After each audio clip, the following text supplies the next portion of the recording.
The story you are about to hear is not merely a romance. It is a dissection of the human soul, a profound exploration of redemption, and an unflinching examination of what it means to be truly wealthy in a world obsessed with material possessions.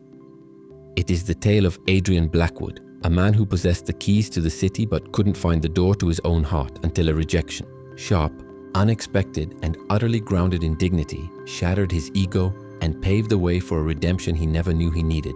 This is a story about transformation, about how sometimes the people we least expect become our greatest teachers, and how genuine love can emerge from the most unlikely circumstances. Before we unravel how a man who owned skyscrapers commanded boardrooms, and could buy anything his heart desired, ended up on his knees in a crowded ballroom before a woman who owned nothing but her integrity, her education, and an unshakable sense of self-worth. Please take a moment to subscribe to our channel. If you believe that true wealth is found in the spirit and not the wallet, if you understand that character outweighs currency, and if you've ever felt that modern society has lost touch with what truly matters, like this video to help us share this message with others who need to hear it. That Tuesday in late November, the sky over Chicago hung low and heavy, the color of a bruised plum, threatening snow that wouldn't come for another week. Adrian Blackwood woke up in the master suite of his Gold Coast estate with a familiar hollow ache in his chest, a sensation that had become as much a part of his morning routine as his imported Italian espresso and his glance at the stock market reports. At 32 years old, Adrian was the heir to a logistics and real estate empire that had defined the city's skyline for more than a century. The Blackwood name was synonymous with power, influence, and the kind of old money that had survived economic depressions, world wars, and countless market fluctuations. Yet, as he stared at the silk canopy of his four-poster bed, a bed that had cost more than most people earned in a year, he felt a poverty of spirit that no trust fund could subsidize, no acquisition could fill, and no amount of success could remedy.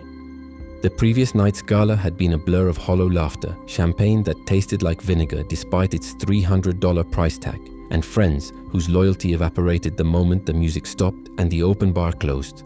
These were people who called themselves his companions. But Adrian knew with painful clarity that if his fortune disappeared tomorrow, so would they. The endless parties thrown in penthouses and yacht clubs, the women who looked at him like a walking bank account rather than a human being with hopes and fears, and the sycophants who laughed too hard at his mediocre jokes had left a bitter taste in his soul that no amount of mouthwash could cleanse. Adrian had everything that society told him would bring happiness. The mansion with 12 bedrooms and 9 bathrooms, the collection of vintage cars that sat in his climate-controlled garage, the private jet that could take him anywhere in the world at a moment's notice, the investment portfolio that generated more money in interest each month than most families earned in a year. Yet he felt like a beggar at the feast of life, watching others enjoy genuine connection while he starved for something real. While pouring his espresso in the pristine, cavernous kitchen of his mansion, a kitchen designed by a celebrity chef but barely used for actual cooking, the heavy chime of the front doorbell resonated through the halls with a sound that seemed to carry more weight than usual, though Adrian couldn't have explained why. That must be the new housekeeper, he muttered to himself, expecting the arrival of another ghost in his machine. Someone he would barely notice, whose name he might forget within a week, who would blend into the background of his life like all the other staff who came and went. His sister Eleanor had insisted on hiring help after the last housekeeper resigned. Unable to cope with the erratic hours and the constant stream of socialites tramping through the halls at all hours of the night, tracking champagne and entitlement across the Persian rugs. Eleanor, 3 years younger than Adrian but infinitely more grounded, had taken it upon herself to manage the household staff, recognizing that her brother had completely lost touch with the practical aspects of daily life. She had interviewed a dozen candidates, finally settling on someone she described as different from the usual applicants, someone with real substance. Adrian walked toward the main entrance with the same weary indifference he carried like a shield against the world, expecting to find a stern, older matron armed with a clipboard and a list of demands, or perhaps a younger woman who would immediately begin flirting with him the moment she realized who he was. He had seen both types countless times before, and neither interested him in the slightest. But when he pulled that heavy oak door open, a door imported from a castle in Scotland, because of course it was, the world on the other side of the threshold shifted on its axis in a way that would forever divide his life into before and after this moment. Standing on the wet cobblestones was not a matron, but a young woman, perhaps 26 years old, wrapped in a simple threadbare wool coat that had clearly seen better decades. The coat was clean but worn, its buttons mismatched, as if they had been replaced over the years with whatever was available. A knitted scarf, handmade with visible imperfections that somehow made it more beautiful, was wrapped around her neck against the biting November wind. But it was her face that arrested Adrian's breath and made him forget for a moment how to perform the basic function of inhaling and exhaling. She had eyes the color of autumn moss, a deep, rich green flecked with gold that seemed to catch and hold the weak morning light, framed by dark, unruly curls that had escaped her knitted cap and fell around her face in a way that no expensive stylist could have replicated. There was something untamed about those curls, something that spoke of authenticity in a world Adrian had come to associate with artificial perfection. She wore no jewelry except for a small silver locket at her throat, no makeup to mask her features or transform her into someone she wasn't. Her beauty was raw, elemental, and terrifyingly honest in a way that made Adrian's chest tighten. Her skin was pale from the cold, with a light dusting of freckles across her nose that would have been edited out of any society photograph, but which Adrian found inexplicably captivating. Her lips, free of lipstick, were slightly chapped from the wind, and there was a small scar above her left eyebrow, probably from a childhood accident, that somehow added to rather than detracted from her beauty. She held a damp folder in gloved hands that trembled slightly against the biting wind, and Adrian noticed that the gloves, like the coat, had been mended multiple times with careful, precise stitches. "Good morning, Mr. Blackwood," she said, and Adrian felt the words physically impact his chest. Her voice was not the servile whisper he was used to from service staff, nor was it the calculated sultriness he heard from women at parties trying to seduce him.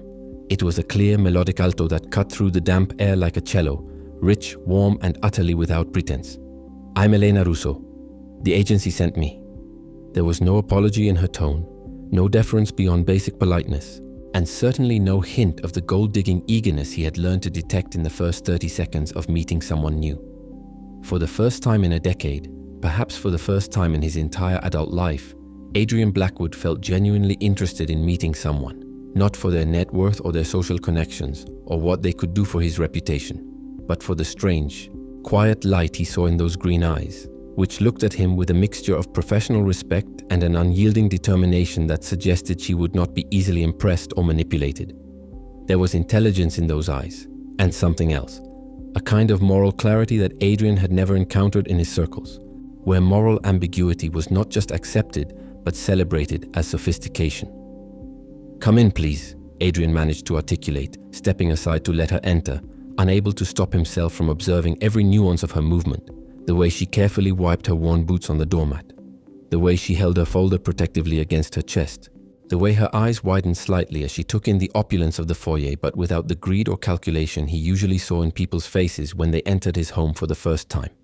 Elena stepped into the foyer with careful, measured steps, her worn boots making almost no sound on the Italian marble floor, admiring the elegance of the mansion discreetly, but without showing the avarice or ambitious social climbing Adrian had seen in so many other eyes. Her gaze traced the lines of the Renaissance tapestries that hung on the walls, pieces worth hundreds of thousands of dollars that most visitors either ignored or openly calculated the value of, with genuine curiosity, as if she were appreciating the art for its beauty, for the skill of the artists who had created it centuries ago, not for its monetary value or what it said about the wealth of its owner.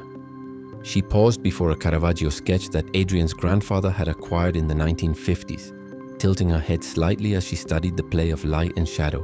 And Adrian realized with a start that she actually understood what she was looking at, that she had some knowledge of art history. "What a beautiful home," she commented with sincerity that was almost painful in its genuineness, pausing before a massive window that overlooked the winter garden, a carefully manicured space of evergreens and sculptured topiaries that looked particularly dramatic under the grey November sky.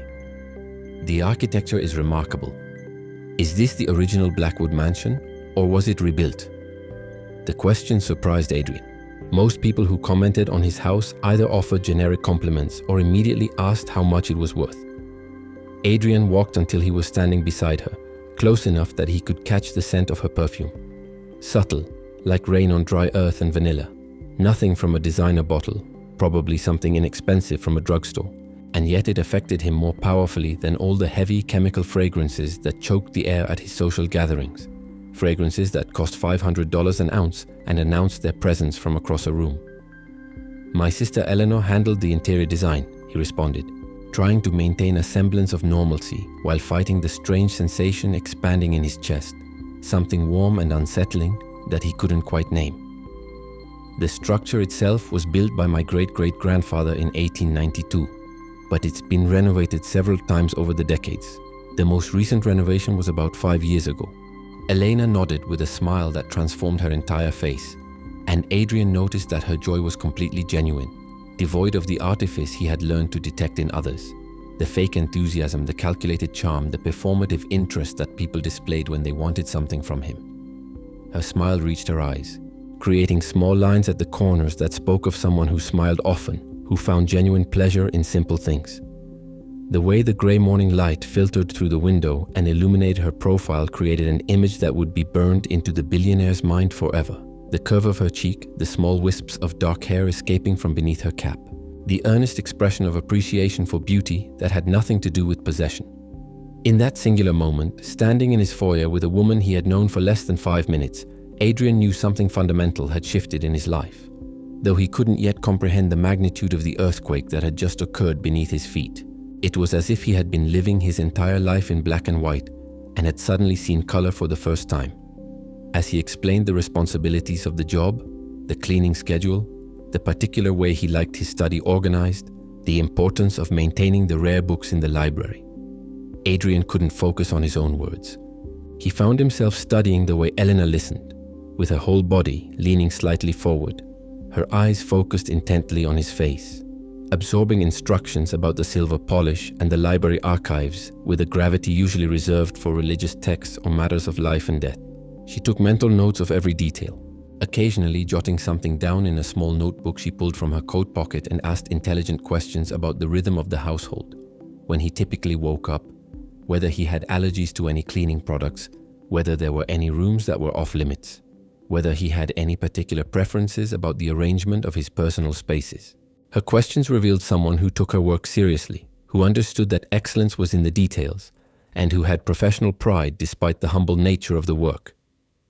"What time do you prefer breakfast, Mr. Blackwood?" she asked with that voice that sounded like a caress against his solitude, pen poised over her notebook, ready to record his answer as if it were the most important piece of information in the world. "Call me Adrian, please," he replied automatically, surprising himself with his own informality, with the sudden need to eliminate the barrier of formality between them. In all his years as an employer, through dozens of household staff members who had come and gone, he had never asked anyone to use his first name. It simply wasn't done in his social class. Yet with Elena, the formal Mr. Blackwood suddenly felt like an unbearable distance. Elena looked at him with mild surprise, her green eyes widening slightly, but she nodded with respect, processing this breach of normal protocol. "Thank you, Mr. Adrian," she said, finding a middle ground that maintained professionalism while honoring his request. The way she pronounced his name, with a slight emphasis on the first syllable, in a voice warm with genuine courtesy, sent a wave of unexpected warmth through his veins, as if his name had never really been his until she spoke it. For the next hour, Adrian invented excuses to stay close while Elena familiarized herself with the house, showing her the locations of cleaning supplies, explaining the quirks of the old building's plumbing and heating systems, pointing out the rooms that received the most use and those that were largely ceremonial. He watched her fold towels with geometric precision, each one exactly the same size and shape, organize the cleaning supplies with military efficiency, and handle every object, from the most expensive crystal decanter to the simplest dish towel, as if it were a sacred relic deserving of respect and care. Her dedication and respect for the work were evident in every gesture, in the way she ran her hand over surfaces to check for dust, in the way she carefully examined the labels on cleaning products to ensure she was using the right one for each task, in the way she moved through spaces with an awareness of not disturbing or damaging anything. Adrian began to feel an admiration he had never experienced toward anyone, an admiration that had nothing to do with accomplishments or status or wealth, but with character, with the simple, profound act of doing one's work with integrity and care. When Eleanor bent down to pick up a piece of paper she had dropped, a handwritten list of tasks Eleanor had left for her, Adrian noticed a small silver locket swinging from her neck on a delicate chain, a humble piece of jewelry that revealed something profound about her character. The locket was old, its silver tarnished in places despite obvious attempts to keep it polished, and Adrian found himself wondering who had given it to her, what photographs or mementos it contained, what story it held. This woman had anchors, Faith, family, values that contrasted dramatically with the moral vacuum of his luxurious world, where people traded expensive jewelry like baseball cards and nothing held sentimental value beyond its resale price. At the end of that first morning, as Elena prepared to leave, gathering her coat and scarf from the hall closet where she had carefully hung them, Adrian felt a strange, desperate urgency to stop her, to prolong the encounter, to ensure that she would return. It was a feeling completely foreign to him, this anxiety that someone might walk out of his life, this sudden awareness that he had encountered something precious and rare. "Elena," he called out as she reached for the door handle, his voice coming out more urgent than he intended. She turned, those bright eyes full of polite expectation, her hand paused on the ornate brass handle. "Yes, Mr. Adrian?" She responded with that smile that was already beginning to haunt him, a smile that seemed to illuminate the dim foyer more effectively than the crystal chandelier overhead. Adrian searched his mind desperately for something to say, any excuse to prolong the moment, to keep her there for even 30 more seconds. Tomorrow. I want you to know you can take your time getting to know the house. There is no rush," when he said, feeling foolish for the obviousness of his words, for the transparent attempt to keep her engaged. Elena nodded, her expression grateful and genuine. "Thank you for the opportunity, Mr. Adrian. I promise I won't let you down," she replied with a sincerity that touched something deep within the billionaire's heart, something that had been dormant for so long he had forgotten it existed. There was no false modesty in her words, no performative humility, just an honest commitment to do her best. When the door clicked shut behind her, Adrian stood frozen in the foyer for several minutes, replaying every second of the encounter in his mind like a film he needed to memorize. The way she had looked standing on his doorstep, the sound of her voice, the genuine warmth in her smile, the careful way she had moved through his home.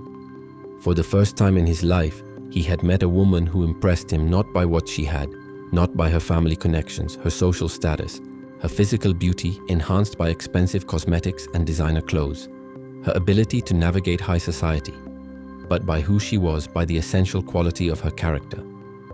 His hands trembled slightly as he walked to his study, a question hammering in his mind with frightening intensity, demanding an answer he couldn't provide. What exactly had he seen in Elena's eyes that had shaken him so deeply? What had changed in the universe that a chance encounter with a housekeeper could feel more significant than any business deal he had ever closed, any social triumph he had ever achieved? The following days passed like a whirlwind of new emotions for Adrian Blackwood, each one unfamiliar and slightly terrifying in its intensity. Every morning, he awaited Elena's arrival with a teenage anxiety he would have mocked in anyone else, finding himself glancing at his watch starting an hour before she was scheduled to appear, positioning himself in rooms where he would naturally encounter her, listening for the sound of the door chime that announced her presence. And every afternoon he lamented her departure as if she were taking the sunlight with her when she left, leaving his mansion somehow darker and colder despite all its expensive lighting and climate control. The young woman performed her tasks with a dedication and perfection he had never seen in any employee, regardless of their position or salary. But it was her essence that fascinated him. That ineffable quality that had nothing to do with her work performance and everything to do with who she was as a human being. Humble without being servile, never bowing or scraping but maintaining a quiet dignity. Educated without being pretentious, casually referencing literature and history in conversation but never to show off. Beautiful without being vain, seemingly unaware of the effect her presence had on him. Adrian began to invent reasons to spend time in the areas where she worked, pretending to review documents in the living room while she dusted the bookshelves, or making himself coffee exactly when he knew she would be in the kitchen preparing his meals, or suddenly deciding he needed to check on the organization of his study precisely when she was scheduled to clean it. Their conversations were brief but significant, filled with small moments that made Adrian's heart beat faster than any extreme sport he had tried. Skydiving, race car driving, deep sea diving, none of it compared to the thrill of making Elena laugh with an unexpectedly witty observation. He learned that she took night classes 3 times a week at the nursing college, often studying until 2 or 3 in the morning before getting up at 6 to come to work. He learned that she sent most of her paycheck home to her parents in Ohio, keeping barely enough for her own modest rent and school expenses. He learned that she volunteered at a free clinic on Saturday mornings, using her developing medical skills to help people who couldn't afford healthcare. Every detail he discovered made him admire her more, made his own life of luxury and indulgence seem increasingly hollow by comparison. One morning, While Elena was arranging fresh hydrangeas in a crystal vase, flowers she had brought from her own tiny garden, she explained, because she thought the house needed more color, Adrian approached with a proposal he had been rehearsing all night, lying awake in his expensive bed, trying to find the perfect words. "Elena," he began, trying to sound casual despite having practiced this moment a dozen times in his mind. "Tonight there is a charity gala at the Drake Hotel. It's a dull affair, honestly, another excuse for wealthy people to see and be seen. But I hate going alone. Would you like to accompany me?" The question came out with more nervousness than he expected, and Adrian was surprised to feel like a schoolboy asking for a first dance, his palms actually sweating, something that hadn't happened since his first major business presentation a decade ago. He watched Elena's face carefully, trying to read her reaction, hoping desperately that she would say yes, that he would have the chance to show her off to his world, to arrive with a woman on his arm who was there for him rather than for his money or connections. Elena looked up from the flowers, her moss green eyes showing a mix of surprise and something Adrian couldn't quite decipher. Was it regret? Discomfort? She set down the vase carefully, giving herself a moment before responding, and Adrian's heart sank even before she spoke. "Mr. Adrian," she began, her voice soft but firm, carrying that quality of quiet strength he had come to associate with her. "I am deeply honored by the invitation. Truly I am, but it wouldn't be appropriate. I work for you, and my place is not at that kind of event." Her words were spoken with such elegance and dignity that Adrian felt a pang of respect mixed with the frustration he didn't understand. Why was she refusing? Didn't she enjoy his company? Hadn't he detected a spark of connection between them? "But I can get you the most beautiful dress in the city," he insisted, not realizing that every word he added was making the situation worse, was revealing how little he understood about her values. "Diamonds, designer shoes, a stylist to do your hair and makeup. Whatever you need. You would be the most beautiful woman in the room." He was offering what had always worked before, what women in his social circle would have jumped at. As he spoke, Adrian saw something shift in Elena's face, like clouds passing over the sun. The warmth in her eyes cooled into a steel-like resolve, and he knew immediately that he had made a terrible mistake, though he didn't yet understand exactly what it was. She placed the flowers carefully on the table and stood straighter, squaring her shoulders, looking him directly in the eyes with an intensity that made him feel simultaneously exposed and small, as if she could see through all his wealth and privilege to the confused, lost person underneath. "Mr. Adrian," she said, her voice maintaining respect but losing its previous softness, taking on an edge of something that might have been disappointment or anger or both. "I'm not a woman who can be bought with dresses and jewelry. My worth is not measured by what I wear or the exclusive places I can enter or the famous people I can claim to know." The words hit Adrian like an invisible slap, each one landing with precision. But Elena wasn't finished. She was just getting started, and what came next would change him forever. "If you think that because I work as a housekeeper, I lack principles or dignity, then you don't know me at all," she continued, and Adrian could see a slight flush of emotion on her cheeks, her hands clenched at her sides, her voice vibrating with barely controlled passion. "I work honestly to support my family and pay for my nursing degree. I'm not ashamed of what I do. I clean your house with the same care and pride that I would use if I were performing surgery someday, because all honest work has dignity." Adrian stood speechless, feeling each word like a hammer blow to his worldview, watching this woman, this housekeeper he had presumed to be impressed by his offer, school him in values and self-respect with a passion that made his previous understanding of the world seem childish and superficial. "I don't need anyone to gift me expensive things to feel valuable," Elena continued, her voice rising slightly, her eyes bright with unshed tears that he suspected were tears of anger rather than sadness. "Because my value comes from my actions, my character, and how I treat people, not from how people perceive me based on my clothes or accessories or where I'm seen. My mother, Sarah, taught me that a woman's worth is what she carries in her heart, not what she carries in her closet," she said, her voice softening slightly as she mentioned her mother, and Adrian could hear the love and respect in her tone.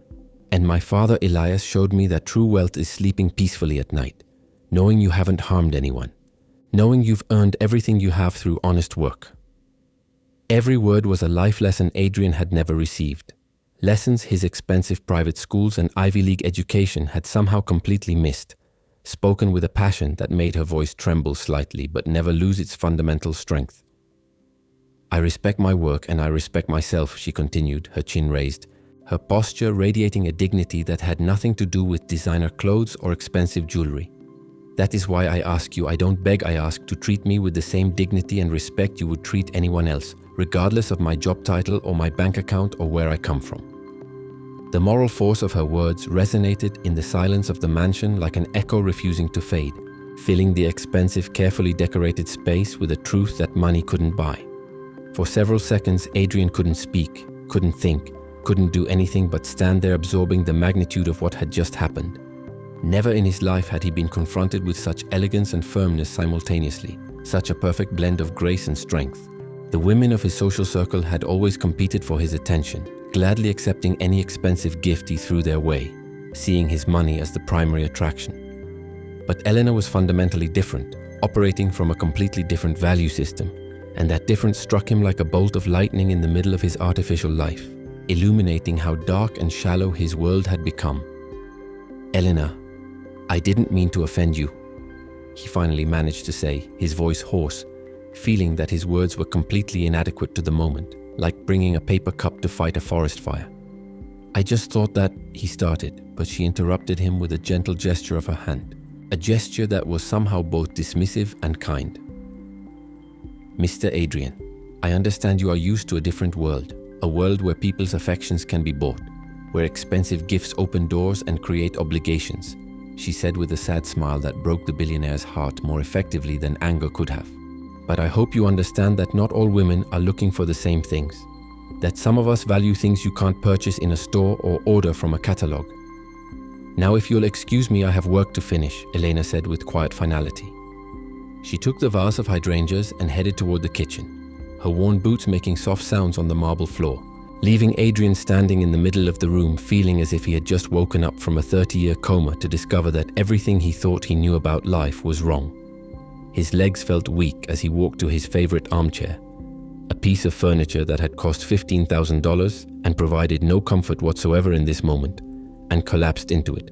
For the first time in his adult life, Adrian Blackwood felt genuinely ashamed of his own actions, of his assumptions, of the worldview that had led him to think that offering expensive gifts was the same as showing respect or genuine care. The image of Eleanor walking away with that unbreakable dignity, her head high despite her obvious anger, was branded into his mind like a photograph he knew would haunt him for the rest of his life. He had been rejected before, in business deals, in college applications, even occasionally by women playing hard to get. But he had never been rejected like this, with such clear moral authority, such obvious superiority of character. That night, Adrian didn't attend the gala at the Drake Hotel. For the first time in years, he cancelled a social commitment without providing an explanation to anyone, not even himself, simply sending a brief text to the event organizers claiming a sudden illness. He sat in his study, surrounded by first edition books he had never read and expensive art he barely noticed, replaying the conversation with Eleanor over and over in his mind, analyzing every word she had spoken with that contained passion that had completely disarmed him, that had torn down his defenses and revealed the poverty of his soul. My worth is not measured by what I wear, he repeated aloud to the empty room, feeling those words dismantle the entire system of superficial values upon which he had built his life, the measuring sticks he had used to judge himself and others, wealth, status, possessions, connections. Julian, his closest friend since boarding school, called 3 times asking why he hadn't shown up to the gala. But Adrian let the calls go to voicemail, unable to summon the energy to explain something he didn't fully understand himself, unable to translate the earthquake happening inside him into words Julian would comprehend. The image of Elena played in his mind like a film he couldn't pause, her cheeks flushed with emotion, her eyes shining with justified indignation, her voice vibrating with passion as she defended her dignity and her values. He had never seen anyone fight so elegantly for their self-respect, never encountered someone who couldn't be swayed by what he had to offer. A woman's worth is what she carries in her heart, he murmured, remembering the words she had attributed to her mother, feeling the profound truth in them, recognizing that by this measure he had been associating with worthless people for years, people whose hearts were as empty as their expensive designer handbags. As the night deepened and the city lights sparkled below his study window like a carpet of false stars, a strange sensation began to grow in Adrian's chest, something uncomfortable and unfamiliar that he eventually recognized as genuine respect for a woman, not based on her appearance or her family connections or what she could do for him, but based purely on her character, on the strength of her convictions, on her unwillingness to compromise her values for material gain. But what troubled him most, what kept him awake until the grey dawn light began to filter through the windows, was a question he couldn't shake. How had he lived so many years, 32 years in total, without meeting a single person as real, as authentic, as fundamentally genuine as Elena Russo? The weeks that followed that transformative confrontation marked the beginning of a profound change in Adrian Blackwood's life that would have been unrecognizable to anyone who had known him just months before. Since inheriting the family fortune at the age of 25 following his parents' death in a plane crash that had made international headlines, he had sleepwalked through life in a haze of privilege and meaningless pleasure.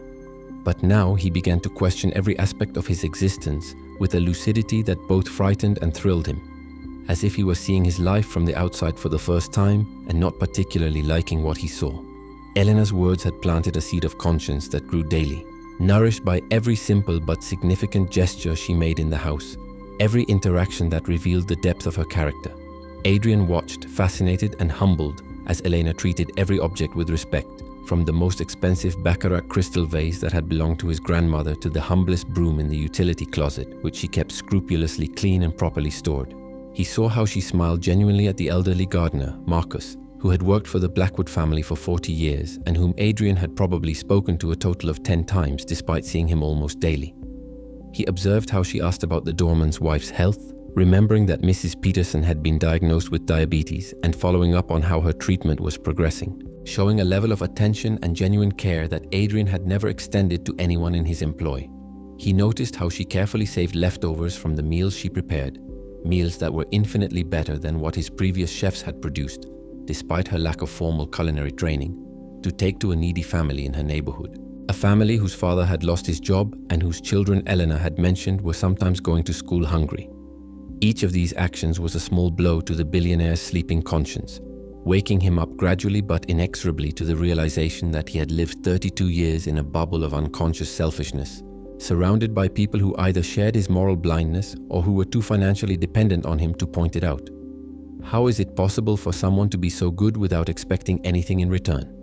He wondered while watching her from his study window as she fed a stray cat that had taken up residence in the winter garden, speaking to it softly as she set down a dish of food she had brought from her own limited supplies. Elena always seemed to find small ways to do good that cost her time, effort, or money she could barely spare. Fixing a broken planter in the garden with careful attention, bringing medicine for a stray cat that most people would have simply ignored or called animal control to remove, spending extra time making everything perfect even when Adrian wouldn't have noticed if she had cut corners, because her standard of excellence came from within rather than from external oversight. Adrian's transformation did not go unnoticed by those who thought they knew him well.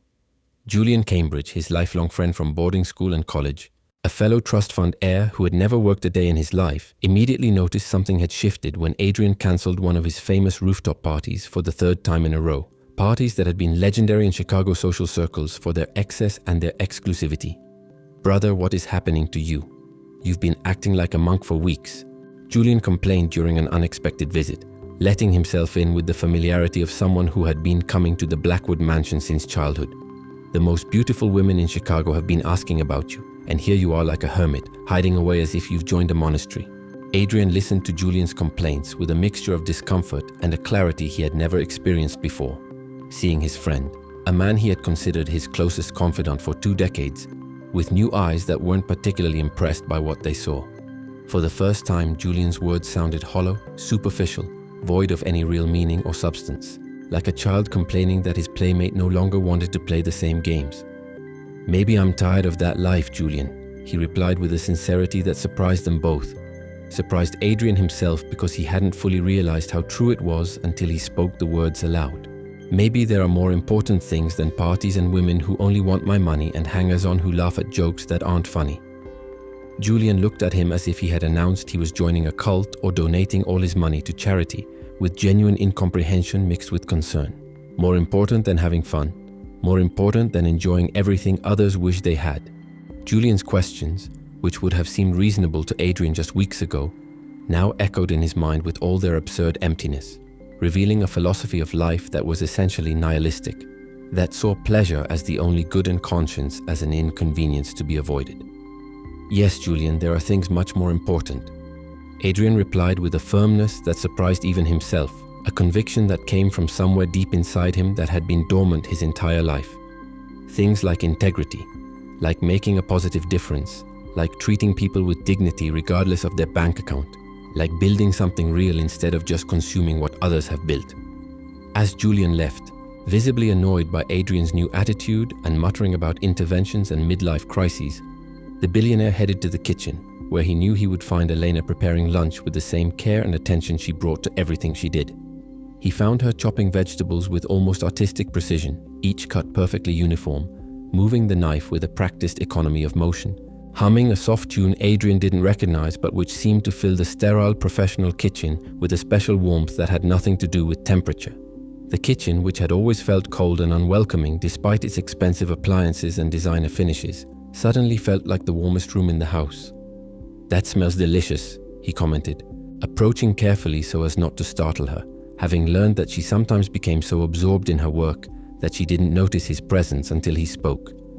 Elena looked up from her cutting board and gave him a genuine smile, with no trace of the discomfort or anger she had shown weeks ago during their confrontation, as if she had forgiven his ignorant assumption without needing an explicit apology, simply moving forward with characteristic grace. "I'm making a beef stew, Mr. Adrian.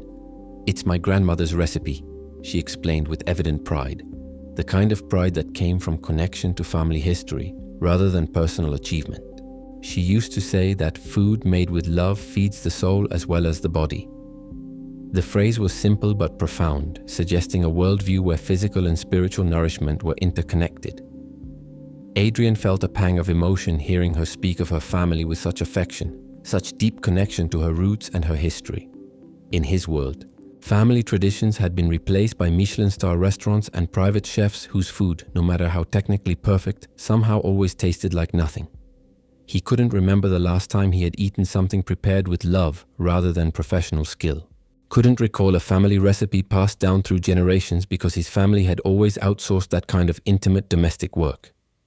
"I would love to try it," he said sincerely, meaning it more than he had meant anything in a long time.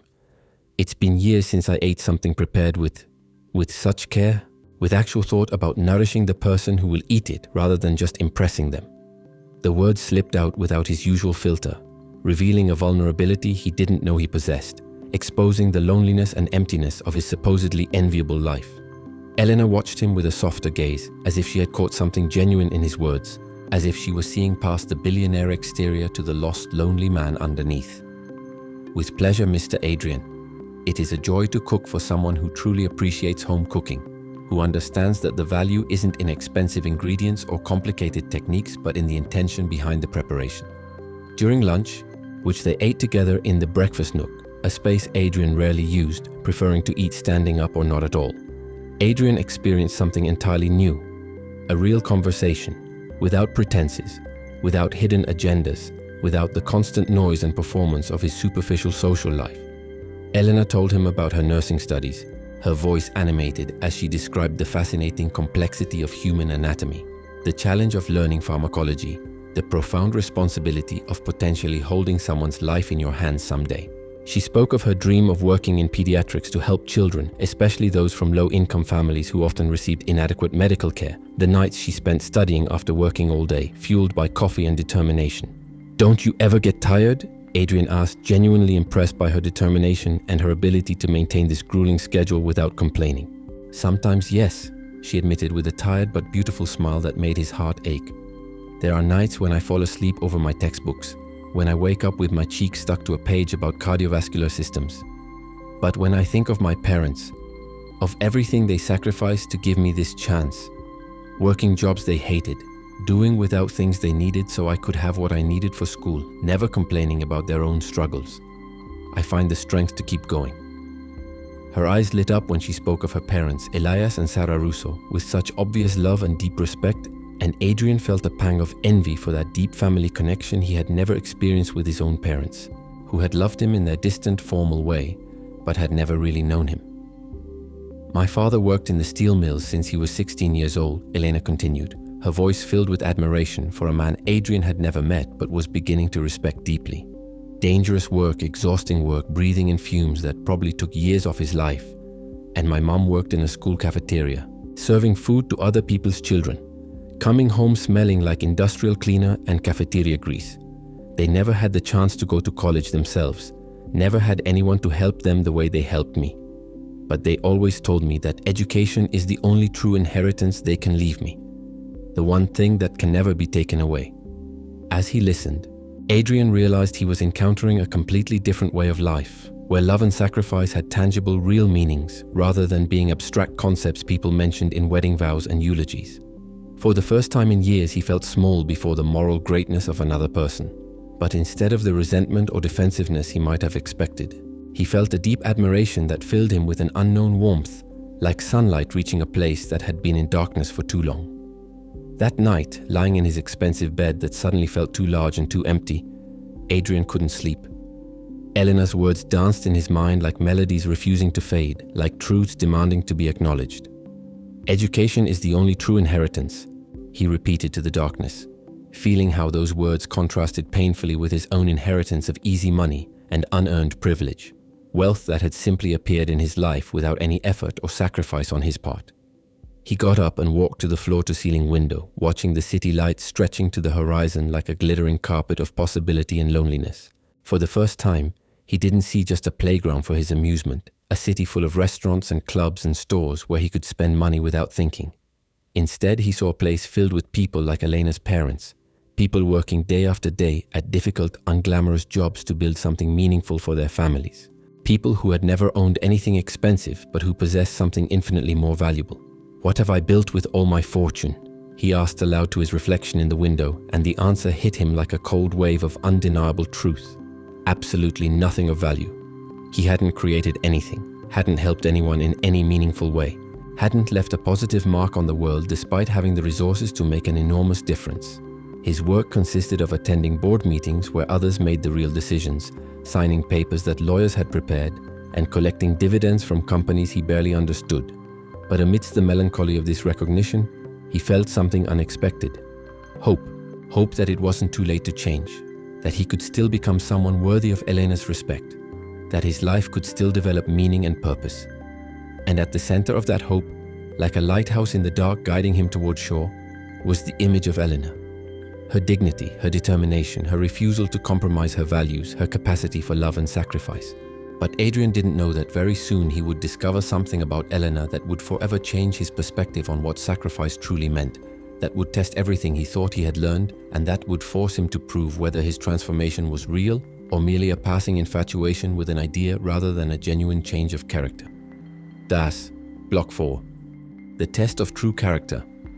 The month of May arrived in Chicago with its rare sunny days and cool breezes that carried the scent of Lake Michigan and made the city feel almost Mediterranean in its beauty. But for Adrian Blackwood, the days were no longer measured by stock market fluctuations or social calendar appointments. Instead, they were measured only by the moments he could share with Elena. Moments that had become the highlights of his existence, the points around which everything else revolved. He had become an expert at finding excuses to be near her, developing an elaborate system of manufactured reasons to occupy the same spaces.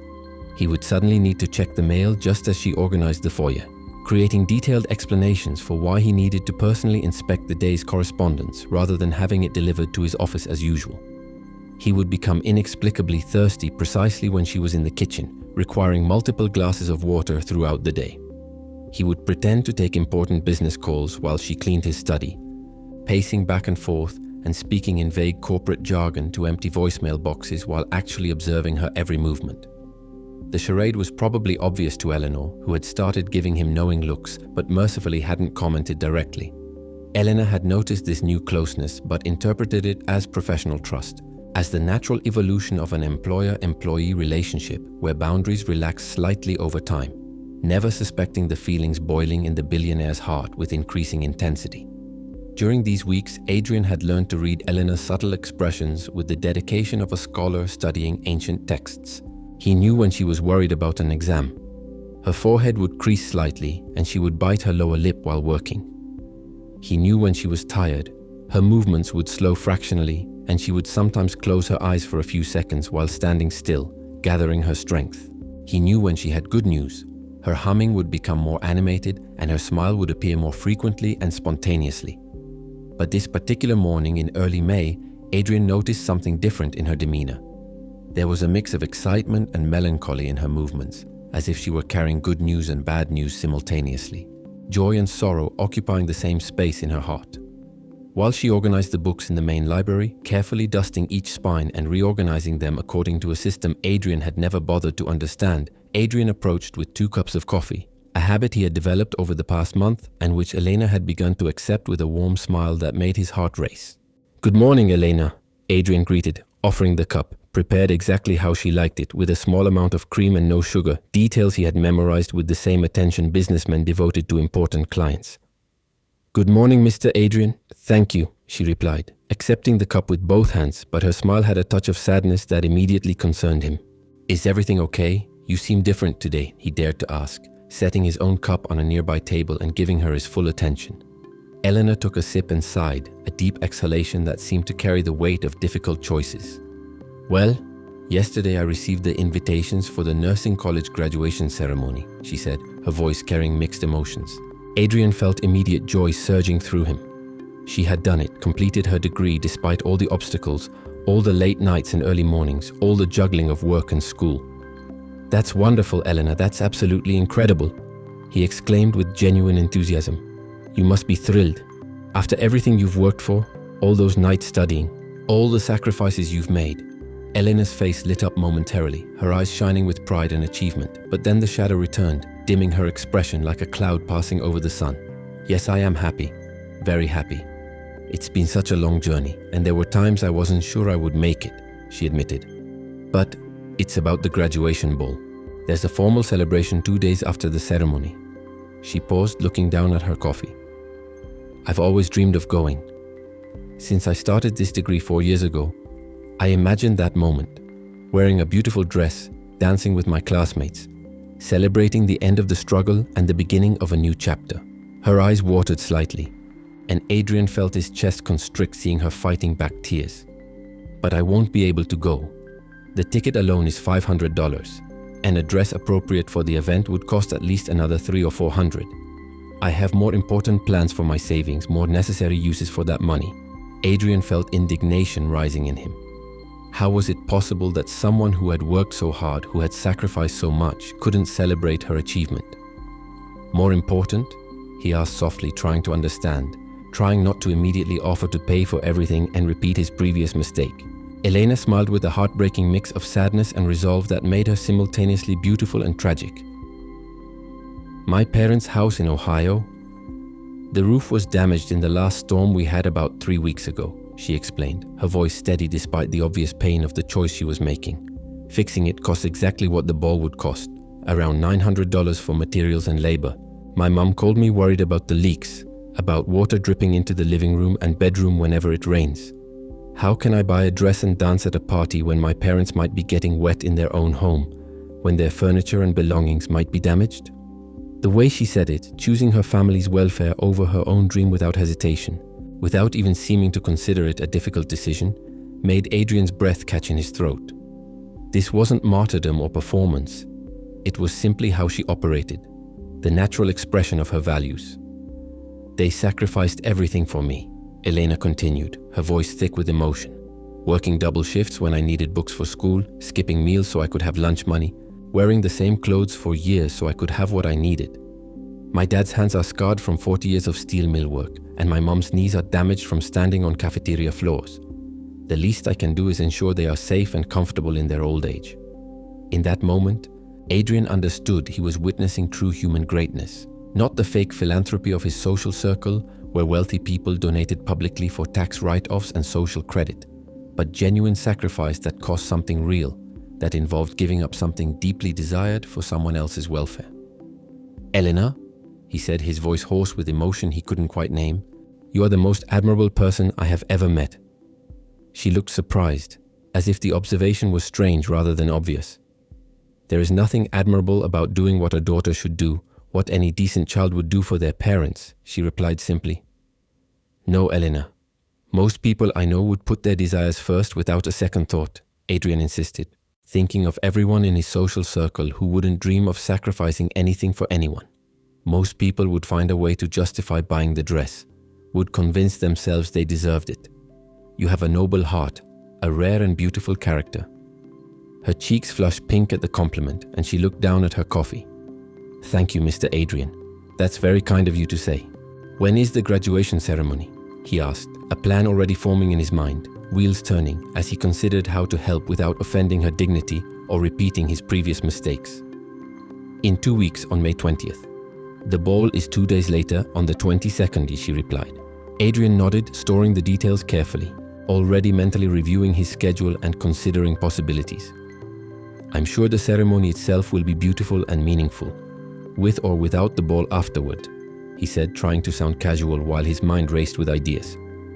"That's what really matters. The achievement, not the party."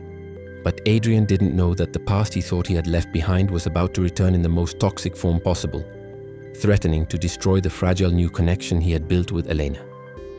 It was exactly 1 week later, on a Wednesday afternoon when the spring sunshine made Chicago almost beautiful, that fate intervened in the form of Serena Vance, Adrian's ex-girlfriend and a walking embodiment of everything wrong with his former life.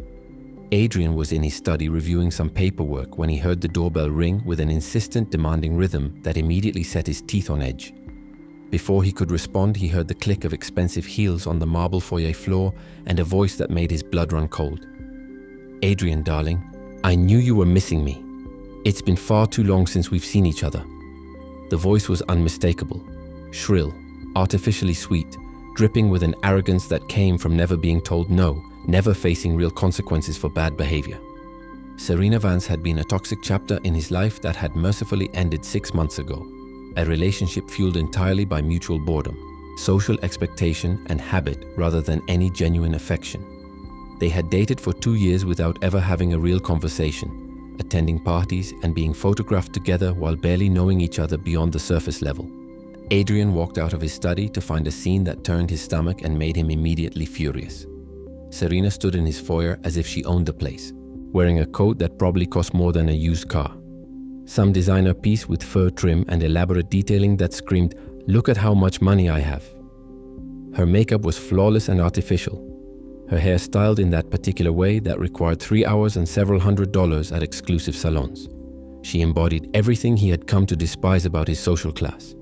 Beside her, looking deeply uncomfortable, stood Elena holding Serena's discarded handbag, which Serena had apparently just thrust at her the moment she entered, looking like she wanted to disappear into the floor. The contrast between the two women was striking and painful. Serena in her designer armor, Elena in her simple work clothes, Serena's artificial beauty, Elena's natural grace, Serena's entitled arrogance, Elena's quiet dignity. "Serena," Adrian said coldly, not bothering to hide his displeasure at this unwelcome intrusion. "I didn't expect you. In fact, I don't recall inviting you." She laughed, a brittle sound like breaking glass, waving her hand dismissively at his unfriendly tone. "Oh, don't be grumpy, darling. We're old friends, aren't we? I don't need an invitation. Besides, I have news, the most delicious gossip." She turned toward Elena with a sneer that made Adrian's hands clench into fists. "My cousin is on the board of the Chicago Nursing College. Small world, isn't it? I heard your little maid here is a student there. How quaint." The condescension in Serena's voice was unbearable, each word dripping with contempt for Elena and anyone who had to work for a living. Adrian watched Elena's face carefully, seeing her stand straighter, her jaw tightening, maintaining her composure with visible effort. "I study nursing because I want to help people, Miss Vance," Elena said evenly, her voice respectful but firm. "It's a calling, not a hobby." Serena laughed again, that horrible brittle sound that made Adrian wonder how he had ever tolerated this woman's presence. "How inspiring, how utterly noble," she said with exaggerated enthusiasm that was clearly mocking. "Tell me, are you going to the graduation ball? It's at the Palmer House, I understand. Very exclusive venue. The tickets are $500 each. I assume that's somewhat out of your budget." Every word was a calculated dagger aimed at Elena's pride and financial situation, designed to humiliate and diminish her in front of Adrian. Adrian watched Elena swallow hard, maintaining her composure with a dignity that made him love her even more intensely. "No, I won't be attending the ball, Miss Vance," Elena replied, her voice steady. "I have other priorities for my resources, family obligations that take precedence over social events." Serena smirked, a cruel expression that revealed her true nature. "A shame. Though perhaps it's for the best, don't you think? She said with false sympathy. You'd feel rather out of place there. Everyone who attends will be of a certain caliber, a certain social class. It's awkward when people try to climb ladders they aren't built for, when they attend events where they clearly don't belong. Serena turned to Adrian with a conspiratorial smile, as if they were sharing a private joke at Eleanor's expense. I hear rumors about you, darling, that you've become a hermit, that you've stopped attending parties and rejected every invitation, seeing who keeps you company now. Well, I understand why. Some people are born to be served, others are born to serve. It's important not to forget which category we fall into, don't you think? Social order exists for a reason. Adrian felt something snap inside him, a fury so white-hot and intense that it took all his control not to physically throw Serena out of his house. The insult to Elena, the casual cruelty, the assumption that he would agree with such vicious snobbery. It was unbearable. Enough, Serena, he roared, his voice shaking the walls of the foyer with an intensity that made Serena step back in shock. She had never heard him raise his voice, had never seen him genuinely angry. How dare you come into my home and insult a woman who is worth 1,000 of you? How dare you stand in my house and spew your toxic, classist garbage? Serena's face went pale, her mouth opening and closing like a fish. Adrian, I didn't mean, she stammered, completely unprepared for this reaction. You are not worthy to be in the same room as her, Adrian continued, his voice trembling with rage he had never felt before, his entire body taut with the effort of not completely losing control. Eleanor works for everything she has while you've never worked a day in your life. She studies and sacrifices while you shop and gossip. She cares for her family while you can barely remember your own parents' names. She has more class, more dignity, more genuine worth in her little finger than you have in your entire body. And all the money in the world can't buy what she has naturally. Adrian turned to Eleanor, who stood motionless with tears streaming silently down her face, her composure finally breaking under the weight of Serena's cruelty and Adrian's passionate defense. Elena, every word she said is a lie, a reflection of her own insecurity and emptiness. You are not less than anyone. You are more. You are the strongest, most beautiful, most admirable person I know. You have taught me what real value is, what actual human worth looks like, and I am honored to know you. He looked back at Serena with eyes of ice, with contempt he didn't bother to hide. Get out of my house. Now. Immediately. And if you ever insult her again, if you ever speak about her or to her with anything less than the respect she deserves, I will ensure every door in this city is closed to you. I will personally call every board you sit on, every charity you pretend to care about, every social club that has you as a member, and I will make sure they know exactly what kind of person you are. Serena fled, grabbing her bag from Eleanor's hands and practically running to the door, her expensive heels clicking frantically on the marble, slamming the door behind her hard enough to rattle the expensive artwork on the walls. The silence left behind was heavy and charged, filled with unspoken emotions and the aftermath of the confrontation.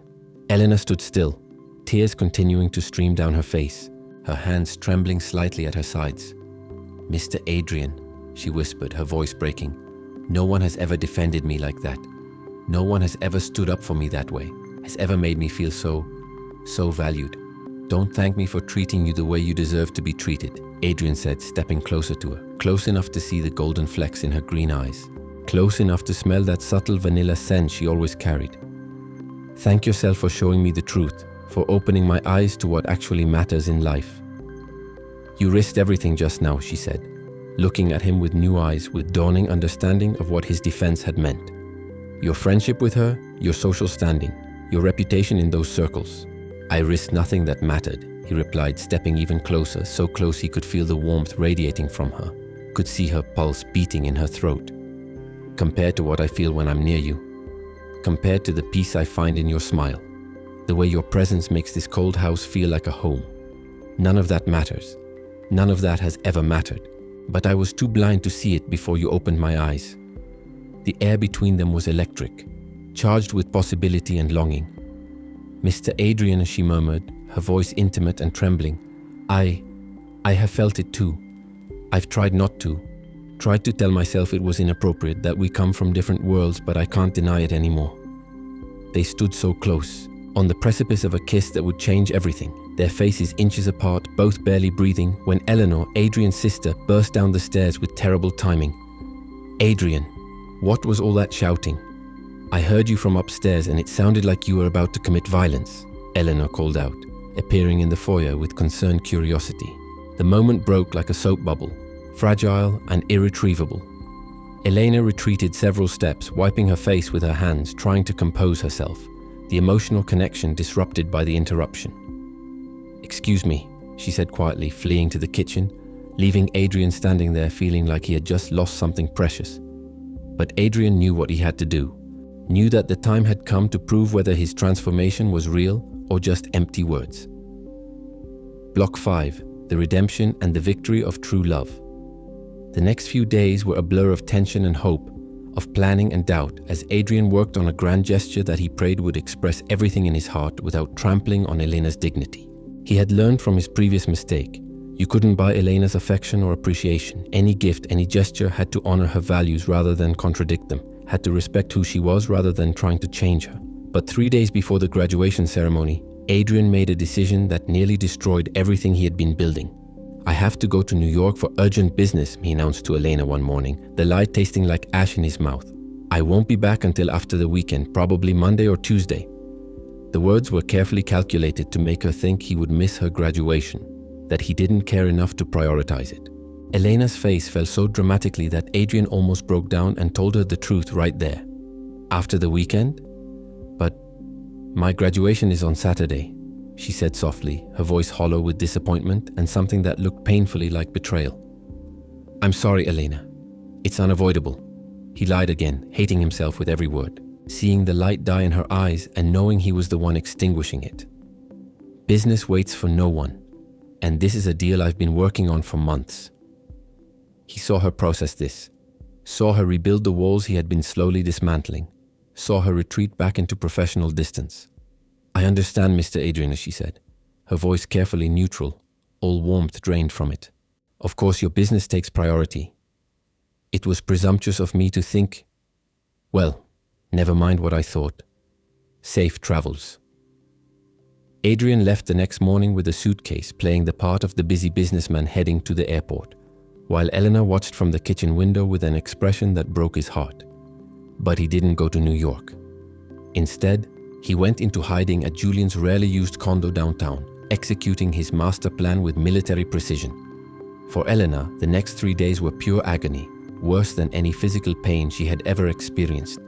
She felt foolish for having believed that something real was developing between them, for having imagined that a billionaire could genuinely care about a housekeeper beyond a temporary fascination. She had misread kindness for affection, misinterpreted his defense of her as something more than employer loyalty. He was just a billionaire being kind to an employee, and now he was bored and moving on, reverting to his real life of business deals and social obligations. The pain was sharp and consuming, and she found herself crying at unexpected moments, while folding laundry, while walking to class, while lying in her small apartment staring at the ceiling. On the eve of the graduation ball she wouldn't attend, she sat in her tiny bedroom in the apartment she shared with 2 other students, writing a letter to her parents she would never send, pouring out her heartbreak onto paper. Then, just as the sun was setting, her doorbell rang. A courier stood outside holding a large velvet box and an envelope. "Elena Russo," he confirmed, and at her nod, thrust the items into her hands and left without waiting for a signature. With trembling hands that she couldn't quite control, she set the box on her bed and opened the envelope first. Inside was a letter in Adrian's distinctive handwriting, the same script she had seen on notes he left around the house. "My dearest Elena," it began, and her heart started racing. "If you are reading this, please forgive my absence and the deception behind it. I had to disappear to make this perfect, to create something worthy of you without risking that you would refuse out of pride or propriety. I couldn't let you miss your night. Couldn't stand the thought of you sacrificing this celebration you've dreamed of for so long. But more than that, I couldn't hide my heart anymore. Couldn't continue pretending that my feelings for you are anything less than they are." Elena sat down heavily on her bed, her legs no longer able to support her, sobbing as she continued reading. "I love you, Elena Russo, not out of charity or pity or patron condescension, but because you are the most extraordinary woman I have ever met, because you have transformed my entire understanding of what it means to be alive and what actually matters in this world. You taught me that value isn't measured in money or possessions or social status. You taught me that real wealth is character, integrity, the capacity to love and sacrifice for others. This dress is not an attempt to buy you or change you. It is a tribute to your beauty, both inner and outer, and to the significance of your achievement. You have earned this celebration through years of sacrifice and dedication. Go to the ball, Elena. Dance and celebrate everything you've accomplished. I will be waiting, if you'll have me. The letter was signed simply Adrian, without any formal closing, intimate and personal in a way that took her breath away. Inside the velvet box was a dress that made Elena gasp aloud when she lifted it out. It was midnight blue, the color of the sky just after sunset, woven with threads that caught the light like starlight. The fabric was luxurious but not ostentatious, the cut elegant but modest, designed to enhance rather than expose. It was the most beautiful thing Elena had ever seen. Clearly expensive, but somehow not inappropriate, chosen with care and attention to who she was. A note was pinned to the dress in Adrian's handwriting. For the woman who taught me that elegance comes from within. This dress merely reflects what you already possess. Elena cried tears of pure joy, clutching the dress to her chest, overwhelmed by the thoughtfulness of the gesture, by the clear understanding it revealed. He knew her well enough to choose something beautiful without being inappropriate, something that honored her values while celebrating her achievement. He loved her. Adrian Blackwood loved her, and somehow, impossibly, she loved him too, had been fighting that love for weeks, telling herself it was impossible, that they were too different, that it could never work. But love didn't care about logic or practicality. The night of the ball, Elena felt like she was walking in a dream as she got ready.